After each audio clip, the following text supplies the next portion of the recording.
Donc, aujourd'hui, je suis avec Diane et Lise. Donc, présentez-vous. Moi, je m'appelle Diane Paquette. Je fais partie des fermières de Saint-Raymond. Je suis en charge des arts textiles. Lise Daigle, je suis fermière de Saint-Raymond. Ça fait 13 ans que je suis fermière, puis je suis en charge de la couture. Notre projet a commencé parce qu'on a réussi à avoir ici la salle des arts par la ville de Saint-Raymond, puis on était très contentes, une fois par semaine, à tous les mercredis. Fait qu'à suite de ça, moi, j'ai été chercher mes professeurs, 3 dames qui font partie du Cercle des fermières. Puis là, je les ai demandé de venir donner des cours, entre parenthèses. Dans le fond, c'est de donner au suivant, là, pour les fermières, c'est de redonner le patrimoine. Fait que ça a fonctionné. Puis là, depuis septembre, on marche à fond là, pour faire des petits projets. De plus en plus, on va agrandir. On a eu la chance d'avoir une subvention pour s'acheter des machines à coudre parce qu'on avait juste des vieilles machines à coudre. On ne pouvait pas les utiliser comme on voulait. Donc, maintenant, on a beaucoup de machines à coudre. On a même des machines à coudre très modernes. Et puis, on s'est acheté des tapis de coupe, on s'est acheté des choses pour le repassage.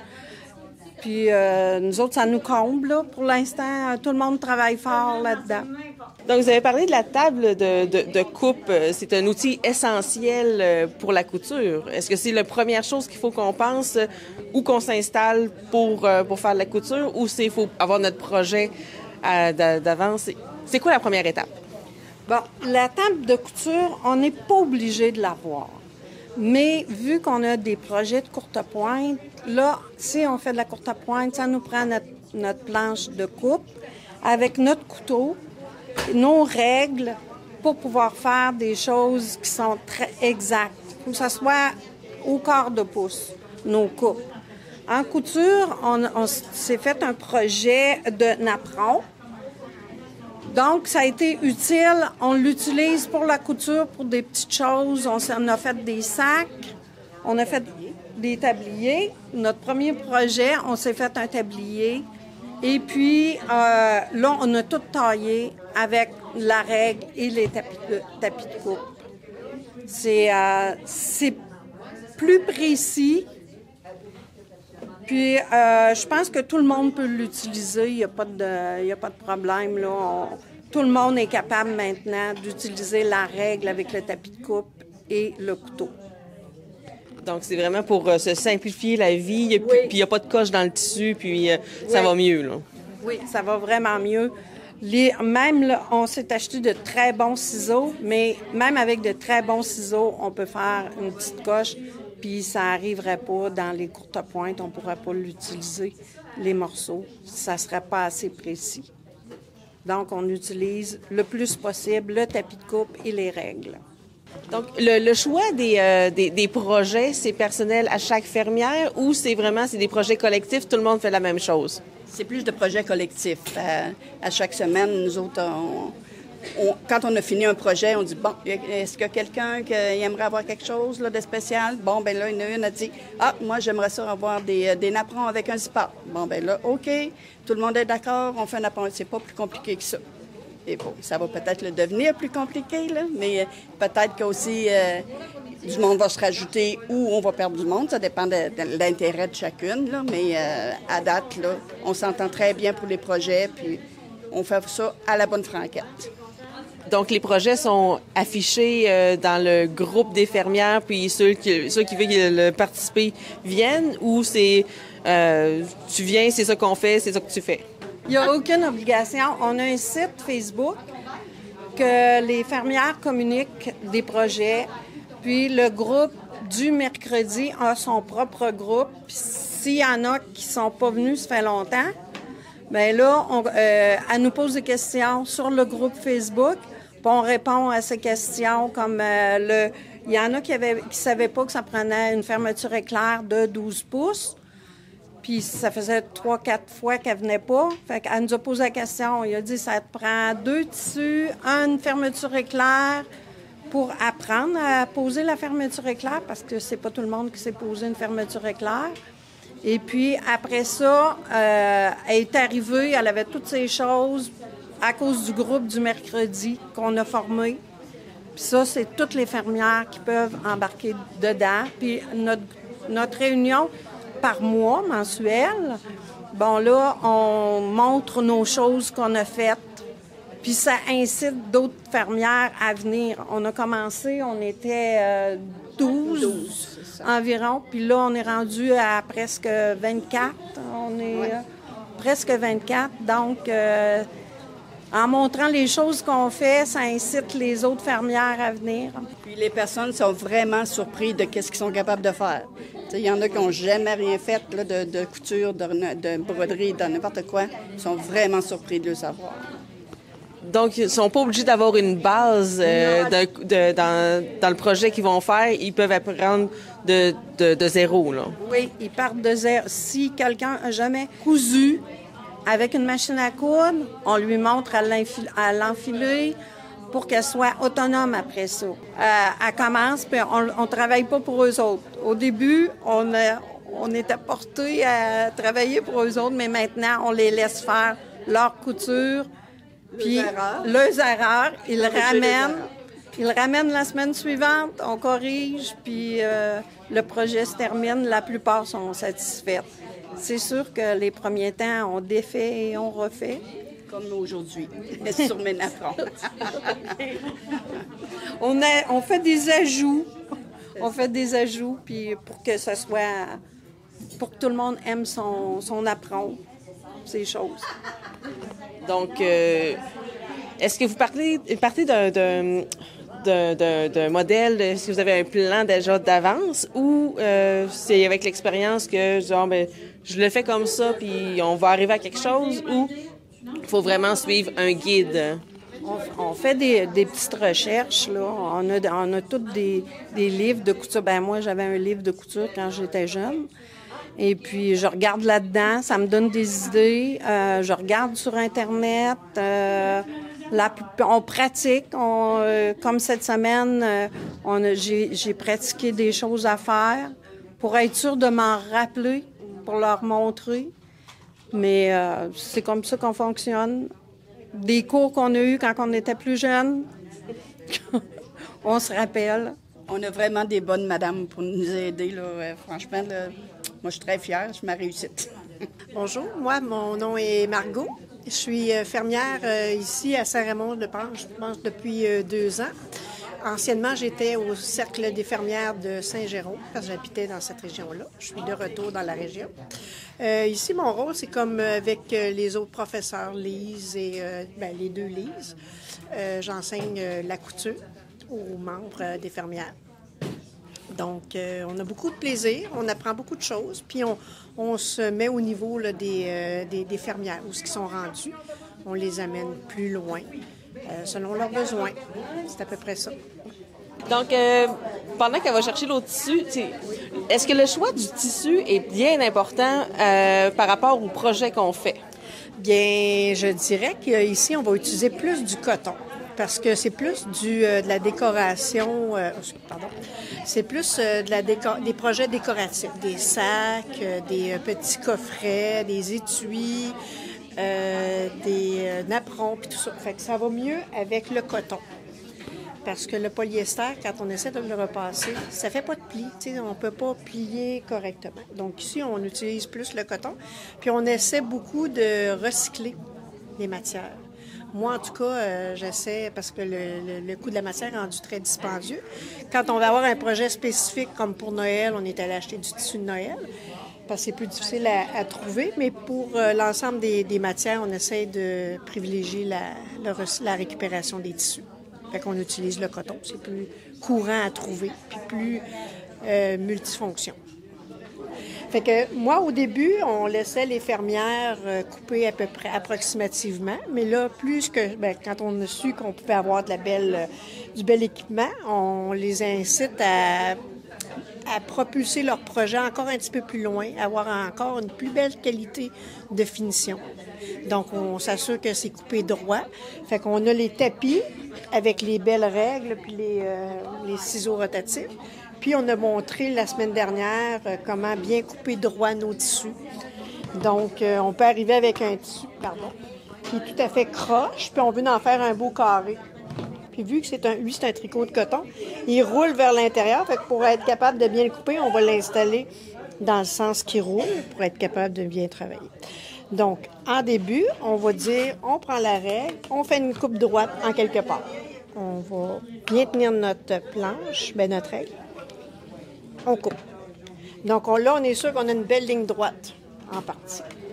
Ensuite, on dirait, je veux gaspiller le moins possible de tissu. Je vais le passer jusqu'à ma prochaine ligne. Donc, tout est aligné. On va venir couper l'excédent de notre tissu ici. On aligne notre règle. On appuie. On coupe. Fait qu'on a déjà deux côtés. Je viens me positionner sur l'autre côté. Je vais y aller. Un petit peu de gymnastique. Et il m'en reste qu'un côté à couper. Donc là, les fermières sont capables d'avoir des belles coutures droites, des belles coupes droites. Puis ensuite, s'ils s'enlignent bien avec le pied, tout est droit, tout est parfait. C'est le genre de choses qu'on leur a montré et qui s'enchaînent avec d'autres techniques différentes. Donc, quand on utilise des tissus recyclés, il faut vraiment s'assurer qu'on met notre tissu les côtés les plus droits possibles à pouvoir commencer. Sinon... On s'en trouve un, on s'en fait un. Puis, c'est sûr qu'on s'assure qu'il soit bien nettoyé, repassé pour que ça soit plus facile à couper. Puis ensuite, on les aligne sur la planche à découper avec les règles. Puis on s'assure d'avoir des belles pièces droites. Bon, un coup que nos morceaux sont prêts à coudre, on fait notre couture. Un coup que notre couture est faite, il est toujours mieux d'aller repasser notre couture pour que ça s'étende bien. Ensuite de ça, on peut passer à l'autre couture. Sinon, ça peut faire comme des vallons, puis ça sera pas droit à la fin. Fait qu'on repasse autant qu'on coud. Quand tu fais de la couture, tu repasses toujours après avoir cousu, parce que sinon, ton tissu peut se déplacer puis que ça sera pas droit. Puis c'est important de laver le tissu avant de coudre ou on peut le laver après que le projet soit fini? Non. En couture, il faut toujours laver les tissus avant. On lave notre tissu, on le fait sécher. Ensuite de ça, c'est sûr que ça fait des petits effilochages sur le bord. Ça, dans ce temps-là, on coupe l'effilochage, on trouve notre droit fil. Ensuite de ça, on coupe notre tissu. Le droit fil, est-ce que c'est dans le fond le sens du tissage? Oui, c'est le sens du tissage du tissu. Comme là, on a un tissu qui a été acheté pour faire les napperons. Là, on prend notre tissu, on le plie, puis là, on voit si notre tissu est droit. Comme là, on le prend dans nos mains, puis là, on le tasse jusqu'à temps qu'il n'y ait plus de plis. Si je le mets comme ça, mon tissu, il a un pli. Fait que mon droit fil, il est pas correct. Il faut le remettre pour que on voit plus. On tasse notre tissu jusqu'à temps qu'on n'ait plus de plis. Là, on n'a plus de plis. J'ai mon droit fil. Là, ici, j'ai de l'excédent. On va venir couper avec la règle pour retrouver le droit fil. Ça, cette partie-là est plus bonne parce que si on coupe puis on n'a pas notre droit fil, notre morceau qu'on fait, comme là on fait un apron, il va être croche. Il va crochir. Tandis que si on le fait dans le droit fil, notre napperon va rester droit. Donc, il faut respecter le tissu pour pouvoir avoir un bon résultat. Oui. Il faut toujours planifier la quantité de tissu qu'on a besoin. Et puis, après ça, on le lave, on le fait sécher, on le repasse sur le droit fil. Avant de le repasser, on trouve notre droit fil Au début, c'est la première chose qu'on a montré. Trouver le droit fil sur le tissu. Là, tout le monde sait comment trouver son droit fil. Tout le monde amène le tissu, puis c'est droit. On s'est acheté un fer moderne. On le dépose pour pas brûler, il relève tout seul. Puis on a les petits fers. Ça, c'est un petit fer qu'on utilise beaucoup en courte pointe. Ils sont plus légers. On utilise beaucoup le fer en courte pointe. Donc, ça nous prend quelque chose de plus petit un peu. Malléable. Plus malléable. Comme là, elle a fait sa couture pour sa fermeture éclair, mais là, elle veut le surpiquer. Donc, on replie la longueur qu'on veut pour que ce soit qu'elle puisse le surpiquer. On y va comme ça, lentement. Fait que dans le fond, le fer, ça aide à indiquer où coudre. C'est ça. Puis le tissu bouge moins. Quand on presse, le tissu reste plus en place. Notre couture, elle va être plus égale. Un côté qui a été repassé, puis un côté qui ne l'a pas été, tu vois que c'est plus facile faire ta couture quand il a été repassé.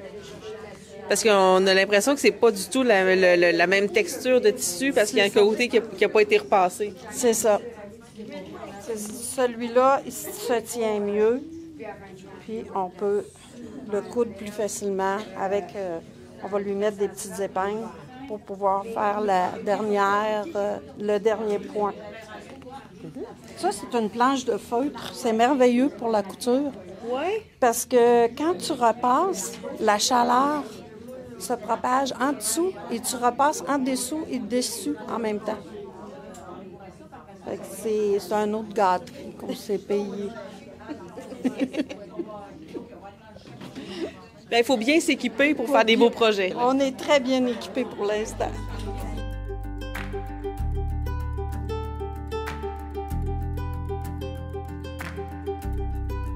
Est-ce que dans un avenir plus ou moins lointain, un endroit un peu comme la salle des fermières qui est pour les métiers à tisser, qu'on peut y aller, je pense, pas mal tout le temps là, selon la convenance de chacune, est-ce qu'il pourrait avoir ça pour les autres projets? C'est notre rêve.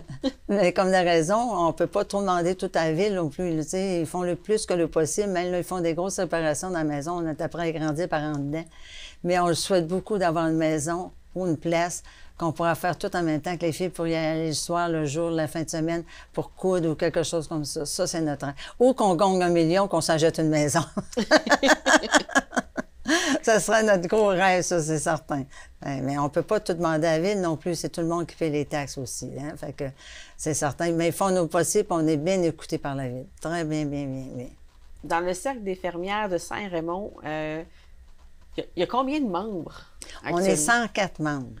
180 membres. Oui, ça remonte beaucoup. Puis on a beaucoup de jeunes qui rentrent. C'est très intéressant. Puis ils ont des nouvelles idées. Ça va vraiment bien. C'est formidable. Là, Donc, c'est sensibiliser la jeunesse à les projets qu'on peut réaliser dans les cercles de fermières. Puis, essayer de les attirer pour peut-être rajeunir un peu. Là. Bien, on peut pas. On a déjà eu de 14 ans. Mais quand ils partent au cégep, on est père. Hein? Mais là, il y a beaucoup plus jeunes. Là. Il y a une dame aussi qui vient presque tous les mercredis avec sa petite fille. Puis, tu sais, elle a beaucoup plus jeunes là, qui rentrent, là, des jeunes mamans, tout ça, c'est plaisant.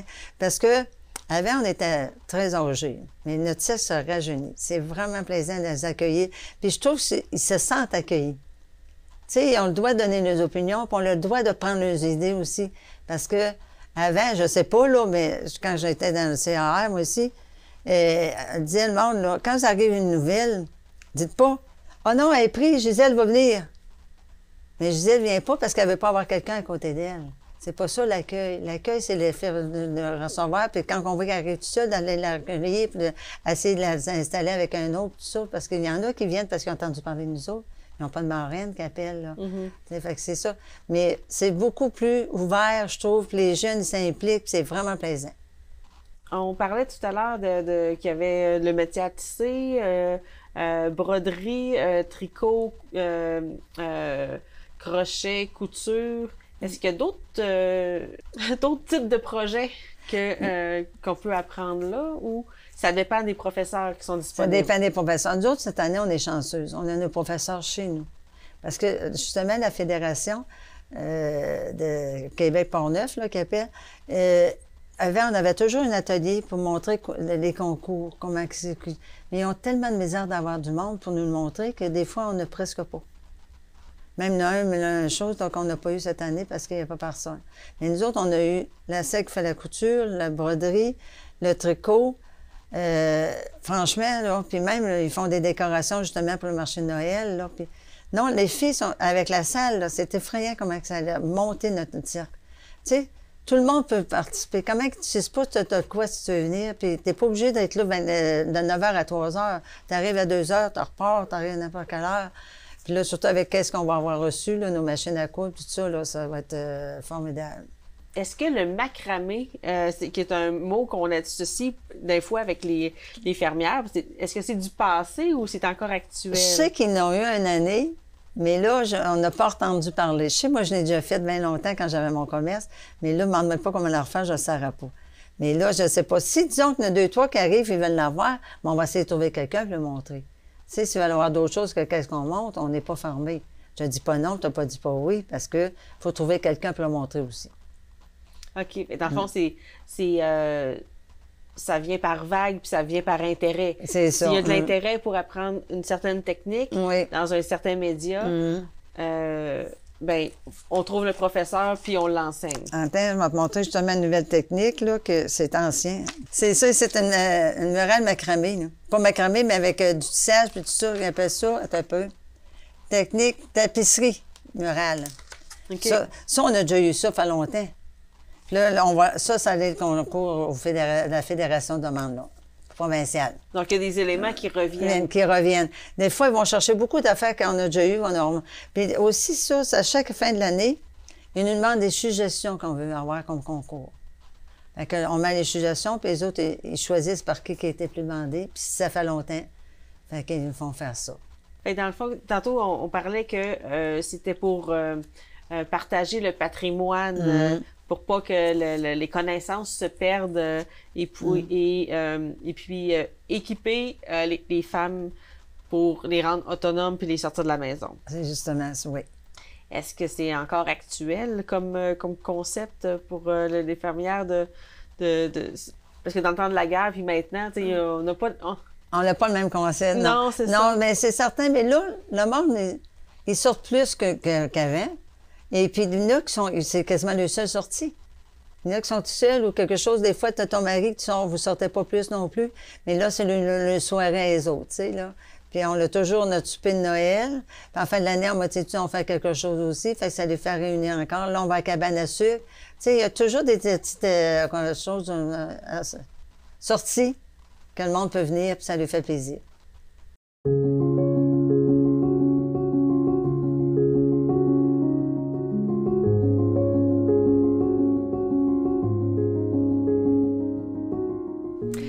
Bonjour!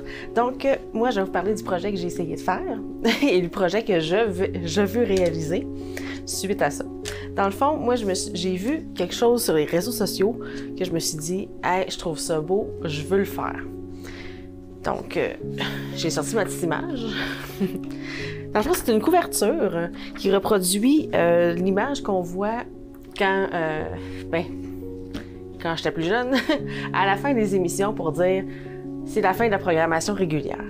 Je me suis dit, je vais me faire une couverture comme ça, puis je vais la mettre à CJSR, dans les locaux de la télé. Donc, c'est juste un petit clin d'œil comme ça que je voulais faire. Donc, je suis partie de cette image-là, OK? Mais ce que j'avais chez nous, c'était juste j'avais juste des broches à tricoter. Ils étaient pointus des deux côtés, fait que moi, j'ai mis des élastiques au bout pour, dans le fond, là, pour pas perdre mes mailles, dans le fond. Puis ce que j'ai acheté, comme pour avoir toutes mes couleurs, c'était un petit kit avec des balles de laine gros comme ça. Fait que c'est pas gros.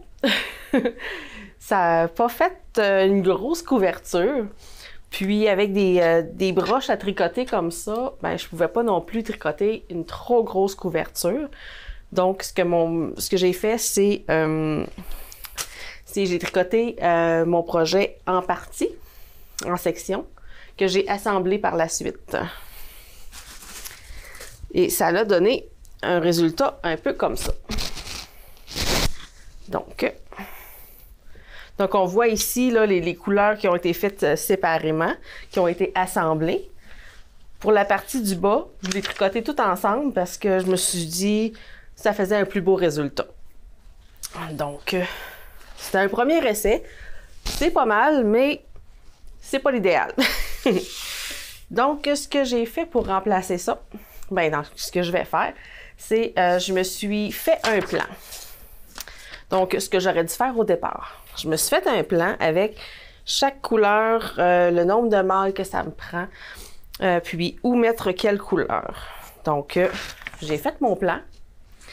Et puis, je suis allée me chercher d'autres laines.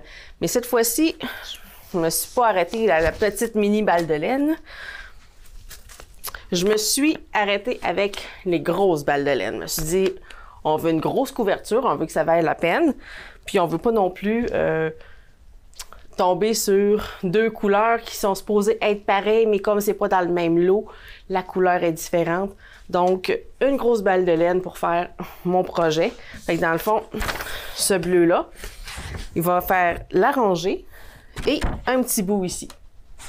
Donc, je me suis cassé la tête avec ma feuille quadrillée pour savoir je fais combien de rangs, je fais combien de mailles, je m'arrange comment pour faire mes sections.